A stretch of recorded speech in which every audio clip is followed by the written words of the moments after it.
que j'ai vu travailler pendant très longtemps, dialoguer avec les fossiles. Elle va vous expliquer mieux que moi. Et elle a vraiment dialogué fortement avec, et ça nous permet de mélanger l'art et la science. Donc en tant que représentante du musée, je remercie Laure d'avoir exposé ça ici. Donc je passe la parole à Jean-Claude Pernet, notre élu de la culture. Voilà, donc bienvenue à toutes et à tous. Moi, quand je suis arrivé tout à l'heure dans cette salle-là, j'ai cru que les œuvres qui étaient exposées avaient toujours été là. C'est incroyable, hein, mais c'est sincère. C'est-à-dire qu'elles sont disposées de telle façon que ça met les pièces d'origine en valeur, mais aussi ton œuvre, hein, tes œuvres qui sont là. Alors, ce sont des œuvres qu'on n'a pas l'habitude de voir, évidemment, et c'est peut-être ça aussi qui fait une curiosité, comme cette pièce-là d'ailleurs. Hein. Voilà, donc merci beaucoup. Et puis je voudrais remercier également tous les gens du musée qui mettent en valeur ces œuvres, parce que c'est pas toujours évident, mais là, je trouve que c'est vraiment une grande réussite. Voilà. Dites merci à Jeanne pour tout son travail. Merci à toute l'équipe, d'ailleurs plus large, parce que c'est vrai qu'il y a des personnes qui sont absentes pour des raisons de santé, et je les remercie sincèrement. Je remercie aussi l'équipe de la mairie pour sa confiance. Et merci aussi à mes partenaires. Où est-ce que vous êtes? Le Paris des Gourmets, qui, sans eux, cette exposition n'aurait pas eu lieu. Merci beaucoup. Merci à toi. Pardon, excusez-moi, c'est l'émotion, mais c'est vrai que grâce aussi à M3 Diag, merci beaucoup d'être présent dans ma vie et de m'aider dans mon travail. Et là, comme vous dites, Monsieur Pernet, là, du coup, cette exposition, je l'ai vraiment adaptée à l'espace, et c'est après toutes ces années, parce que j'ai commencé en 2021. En 2021, on était encore en plein Covid, et quand je suis rentrée dans cette salle-là, j'ai senti tellement d'énergie, tellement de vitalité, et je me suis dit, mais comment ça se fait si c'est des fossiles? Qu'est-ce qui se passe dans cette salle-là? Donc ce mystère, c'est ça qui m'a drivée, on va dire, qui m'a guidée. Et donc, à travers le dessin, j'ai essayé de résoudre le mystère, et je l'ai résolu au bout de 2 ans. Pourquoi il y avait autant de vie dans cette salle? Et d'ailleurs, je vous pose la question de est-ce que vous savez pourquoi? Qu'est-ce que j'ai senti dans cette salle-là? Est-ce qu'il y a quelqu'un qui connaît la profondeur des fossiles, du coup? Parce que c'est de ça qu'il s'agit. Pas de réponse? Vous avez personne n'a d'idée ou c'est... Est-ce que c'est un sentiment tel que celui qu'on peut avoir quand on visite Pompéi, parce qu'il y a eu de la vie à un moment? Ah oui, de sentir les mémoires, c'est possible. En tout cas, moi, la réponse que j'ai eue, c'est vraiment minéral. Du coup, c'est de la cristallisation. Et c'est vraiment du coup une exploration, cette exposition entre la vie, la mort, parce qu'il y a la mort, effectivement ces animaux morts, mais qui se sont remplis de cristallisation au fil du temps. Et derrière aussi ce phénomène, c'est de pouvoir percevoir le monde microscopique, de percevoir toute cette vitalité qui est autour de nous, qui est dans la dimension la plus subtile, et qui vient nourrir notre conscience d'une manière peut-être plus...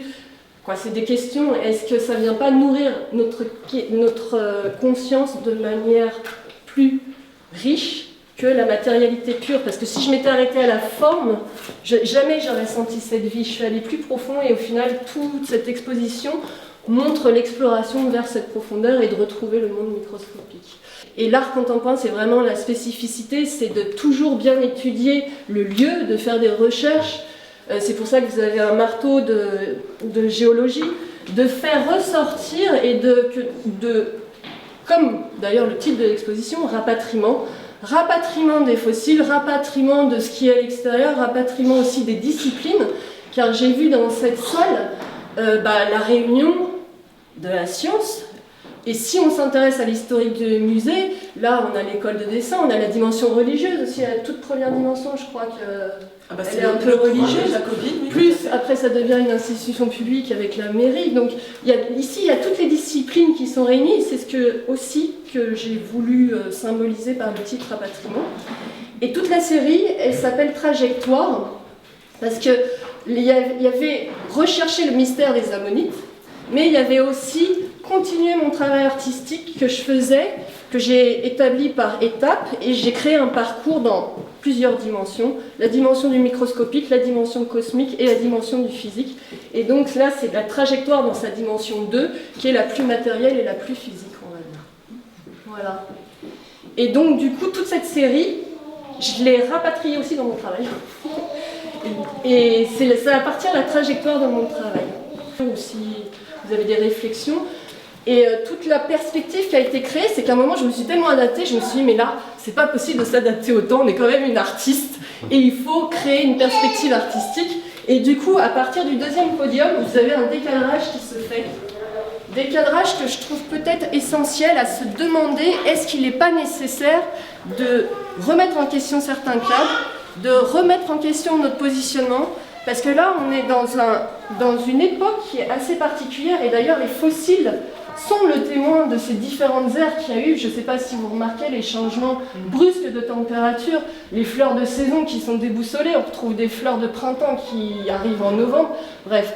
Et du coup, la perspective que j'ai créée, c'est aussi, on s'adapte, on cadre, mais on décadre aussi de quelle manière. Voilà. Et ici, vous avez du coup la base multiculturelle de mon travail, parce que tout ce travail que je vous ai introduit, il repose sur une recherche que j'ai eue dans la vingtaine, d'aller vivre dans les pays en voie de développement, d'aller vivre dans les cultures natives d'Amérique principalement, à interroger, parce que quand j'ai eu 20 ans, moi j'avais un positionnement écologique.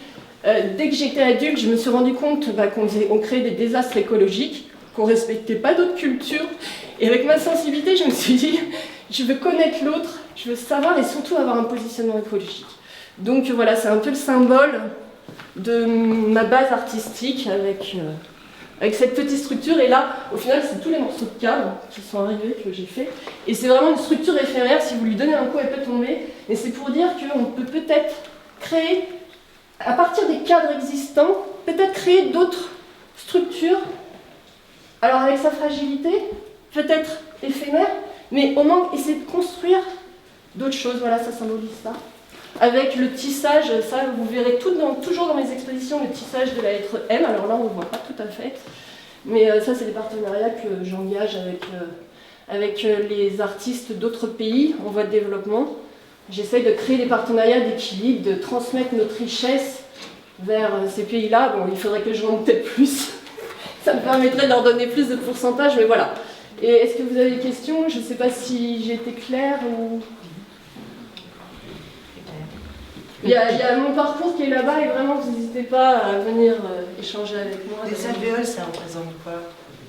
Ah oui, alors oui, effectivement, merci de poser cette question. C'est vrai qu'à partir de là où on décale, là, je symbolise vraiment l'intégration de mon travail parce que j'ai tout un travail qui est basé sur l'irisation.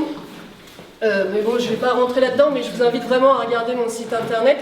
Il y a beaucoup dans mes œuvres de l'irisation. Jean-Claude, vous l'avez vu, ça, tu l'as vu. Et donc, déjà, tout ça, c'est les structures moléculaires du cristal. C'est le langage scientifique.